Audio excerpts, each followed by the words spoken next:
இன்றே டவுன்லோட் செய்து உங்கள் ஃபேவரட் ஷோக்களை என்ஜாய் பண்ணுங்க. ராதிகா, அது வந்து நீங்க போலீஸ் கிட்ட எதுக்கு போய் சொன்னீங்க? நான் இதுவரைக்கும் எப்பவுமே நீங்க பொய் சொல்லி பார்த்ததே கிடையாது. இன்னைக்கு ஏன் சொன்னீங்க?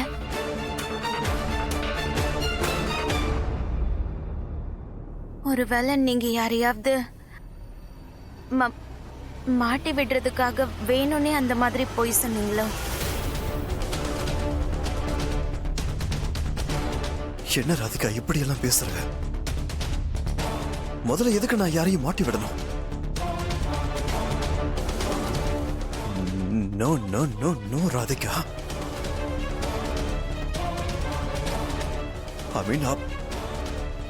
யாரையும் மாட்டி விட்டு எனக்கு என்ன கிடைக்க போற? நானே என் பாட்டி இறந்துட்டாங்க, அவங்களை கொன்னவனை என்ன பண்ணாலும் யோசிச்சுட்டு இருக்கேன். ஏன்னா என் பாட்டி இப்ப என்கிட்ட இல்ல. இப்ப நான் ஏன் இதெல்லாம் பண்ண போறேன்? சாரி, நான் எதுக்காக யாரையும் மாட்டி விடணும்?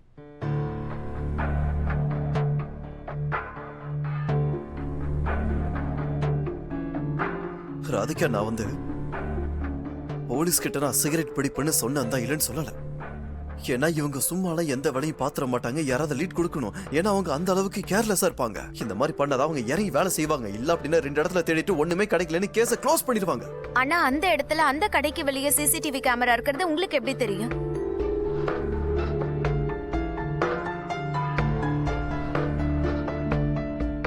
எப்படி உங்களுக்கு தெரியும்? ஜூஸ். ஆமா, ஒரு நாள் நானும் மானசும் சேர்ந்து கார்ல ஒரு இடத்துக்கு போயிட்டு இருந்தோம். அப்ப மானஸ் வந்து என்கிட்ட ஜூஸ் வாங்கி கொடுங்கப்பான்னு கேட்டான். சோ அப்பதான் என் ரைட் சைட்ல ஒரு கடை இருந்தது. அந்த கடையில ஜூஸ் வாங்கலான்னு இறங்கி போனேன். ஜூஸ் வாங்கி அதை மானஸ் கையில கொடுத்தேன். அவன் கேட்டான், நான் வாங்கி கொடுத்தேன். நீ எதுக்காக என்ன இந்த மாதிரி பாக்குற? எமல் நம்பிக்கை இல்லையா? போய் மானஸ் கிட்ட இல்ல, நீங்க ஜூஸ் பத்தியே சொல்லிருக்கலாமே. எதுக்கு சிகரெட்னு போய் சொன்னீங்க? ராதிகாக்கு என் மேல சந்தேகம் வந்துருச்சு. யுவன், நீங்க சொல்ற ஒவ்வொரு வார்த்தையும் நம்பணும்னு எனக்கும் ஆசையாதான் இருக்கு. ஆனா ஏன்னு தெரியல, இந்த தடவை எனக்கு உங்க மேல நம்பிக்கையே வர மாட்டேங்குது.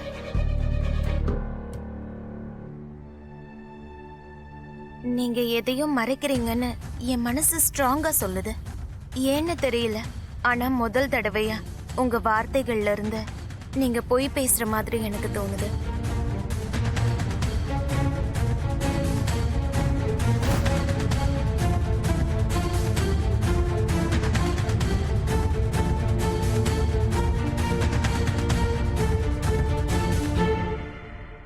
அப்பா,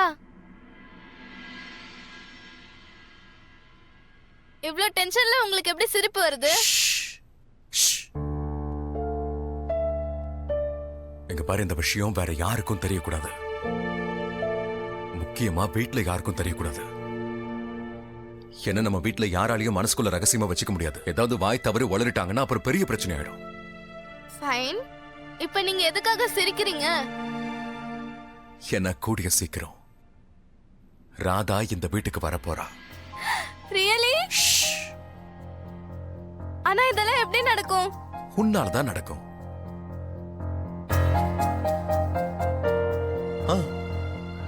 இங்க பாரு, முதல் முறை ராதா இந்த வீட்டை விட்டு போனப்போ அப்ப நீதானே அவளை திரும்ப கூட்டிட்டு வந்த.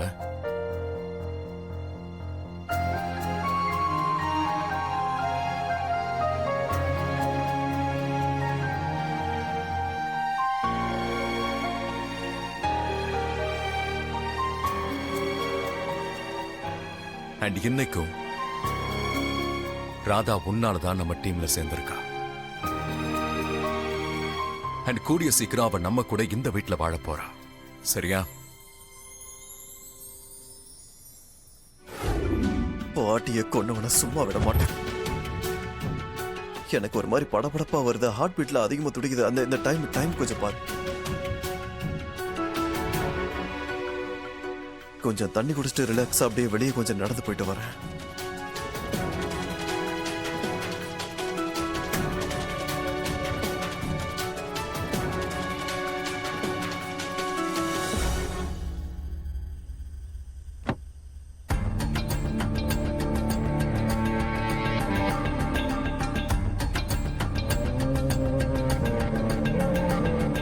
யாரும் பார்க்கலல,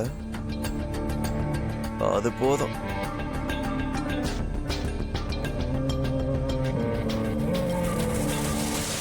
தெளிவா புரியுது. நான் சொன்னதுல ஒரு வார்த்தையை கூட இந்த ராதிகா நம்பவே இல்லைன்னு.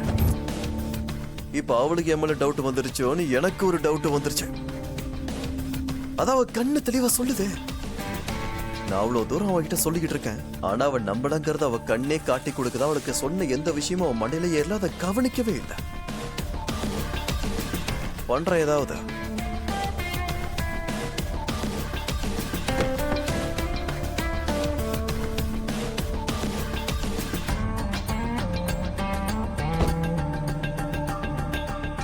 இப்ப மட்டும் காரை ஸ்டார்ட் பண்ண இந்த காரோட சத்தம் கேட்க, அதுக்கப்புறம் தூக்கத்துல இருந்து எழுந்து கீழே வந்து எங்க போறேன்னு என்னையே கேள்வி மேல கேள்வி கேட்பா.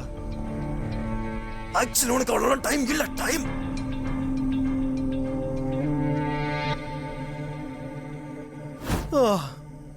இதுக்கு தாண்டா சொல்றது, டெய்லி ரன்னிங் ஓடுன்னு. திடுதிப்புன்னு இப்படி ஓடுறதுனால எந்த அளவுக்கு மூச்சு வாங்குது.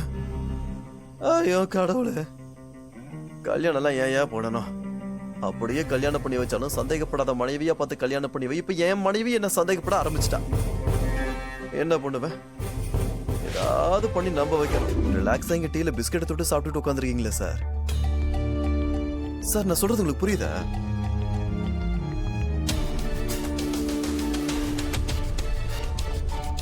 நான் ஒரு வேலை பண்றேன். சூடா டீ குடிச்சிங்க வேர்க்கும்ல, நான் விசிறி விடுறேன்.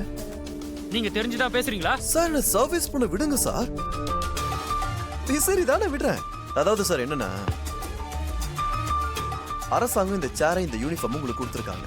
இது கூட உங்களுக்கு அன்கம்ஃபர்டபுளா இருக்கும். நான் சொல்ற மாதிரி பண்றீங்களா? பேசாம இந்த சூப்பரா குஷன் வைப்போமா? மேல பஞ்சு மெத்த பெட்ஷீட்லாம் வைக்கிறேன். கால சும்மா இங்க வச்சுட்டு முன்னாடி 70 இன்ச்சுக்கு ஒரு எல்சிடியை வச்சுட்டு ரிலாக்ஸா கிரிக்கெட் மேட்ச் பார்க்கலாம். கவர்மெண்ட் தான் சம்பளம் கொடுக்குது, ஏன்னா யூனிஃபார்ம் இருக்குல்ல. அதுவும் போற காரு ஏசி காரு. எதுக்கு தவளமா வேர்வையை சிந்தி வேலை பார்த்துக்கிட்டு எவன் சத்தா உங்களுக்கு என்ன சார்? உங்க லைஃபை என்ஜாய் பண்ணுங்க சார். டென்ஷன் ஆகாதீங்க. ஓ மனசுல என்ன நினைச்சுக்கிட்டு இருக்க? சார் சார் சார் சார், டியூட்டில இருக்க ஒரு போலீஸ் கிட்ட மரியாதை இல்லாம பேசினா என்ன ஆகும் தெரியும்ல? Sir please sir sir sir sir please sir sir sir sir sir நம்ம வேலை என்னன்னு இவருக்கு காட்டுவோம், ப்ளீஸ் அப்பதான் சார் இவருக்கு ப்ளீஸ் புரியும். சார் நான் சொல்றேன் சார் சார், நான் மரியாதை குறைவு எதுவும் பண்ணல சார். நான் உங்களுக்கு புரியுற மாதிரி சொல்றேன். ப்ளீஸ் சார், நான் மரியாதை குறைவு எதுவும் பண்ணல. உங்களோட காரி துப்புன்னா கெட்ட வார்த்தையில பேசினா ஏதாவது தப்பு பண்ணுனா இல்லையே சார். ஓஹோ, இந்த ஆசைலாம் வேற இருக்கா உனக்கு? நோ, இல்ல இல்ல இல்ல இல்ல சார், நான் எந்த தப்புமே பண்ணல sir. I am from the good family sir. I can never do this.